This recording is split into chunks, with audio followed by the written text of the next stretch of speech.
The fluorescent lights hum. A sterile, metallic tang burns your nostrils. You stand on a cold concrete floor, bare. The officer's voice is a low rumble, demanding. Your name, your number, your crime. You repeat it all. This is not a choice. This is the first step. Level 1, the intake unit. The door clangs shut at 2:13 p.m. You receive a uniform, scratchy, oversized cotton, stenciled with "County Jail" across the back. Your personal effects, logged meticulously, are placed into a clear plastic bag, a single watch, $47 in cash. A correctional officer, badge number 311, directs you to a cell block designed for temporary holding. You witness an inmate, new like you, refuse a direct order. He is immediately escorted to a restraint chair, his protests muffled by the thick steel door. The failure state here is immediate, visible loss of control. You lose your last shred of dignity. You gain a brutal understanding of the hierarchy. The system processes you, whether you resist or comply. To transition, you must be classified, your charges finalized, your court date set. Level 2, the general population. The air in the cafeteria carries the heavy scent of boiled vegetables and industrial-grade cleaner. At 6 a.m., the lights flick on, jolting you awake. You navigate the yard, a concrete expanse where the constant scrape of sneakers on pavement forms a low, unsettling drone. You are told to retrieve a dropped spoon by a larger inmate, a silent test. Your choice determines your immediate future.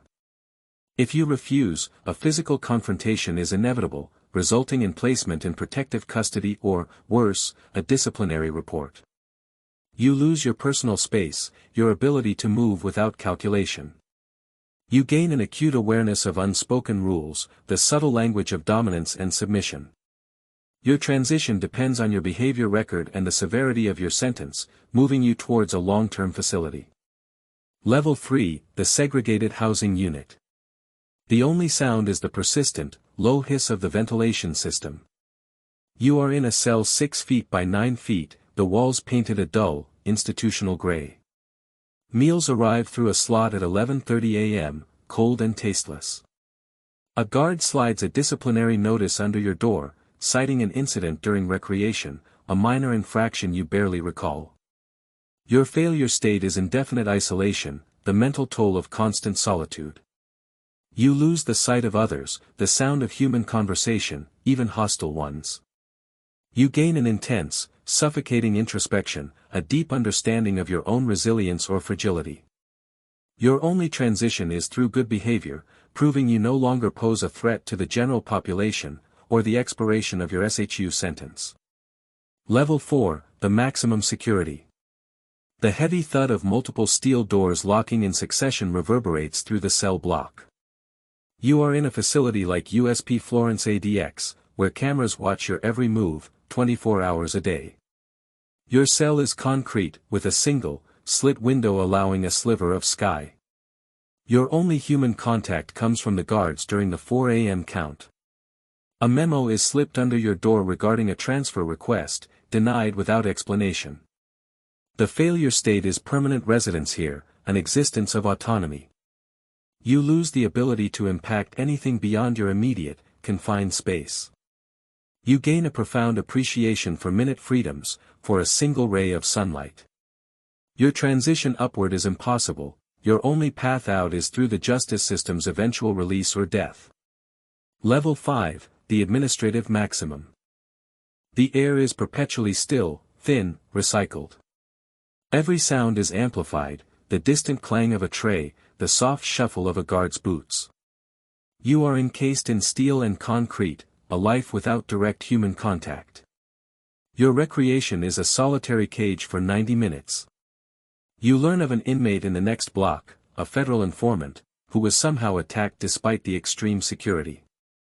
The failure state is a life sentence within these walls, your identity slowly eroding. You lose your connection to the outside world, to any sense of future. You gain an unparalleled understanding of control, of the system's absolute power to contain. There is no upward transition from ADX, This is the end of the line for control. Level 6, the black site. The only smell is the dry dust of an unknown desert wine through a distant vent. You are in a windowless room, the concrete rough beneath your bare feet. A single bulb hums overhead, never turning off. No clock, no calendar, only the rhythmic click of a steel door opening and closing down the hall, indistinguishable from the last. You are moved, hooded and bound, from one facility to another, without warrant, without record. The failure state is permanent disappearance, a name erased from all registers. You lose your very existence, your legal identity. You gain an absolute, terrifying knowledge of power beyond law, beyond appeal. Your transition is not a promotion, it is a final, indefinite detention, or release into a world that no longer knows you. The fluorescent lights hum. A sterile, metallic tang burns your nostrils. You stand on a cold concrete floor, bare. The officer's voice is a low rumble, demanding. Your name, your number, your crime. You repeat it all. This is not a choice. This is the first step. The cycle continues, the machine ever hungry for new names, new numbers, new lives.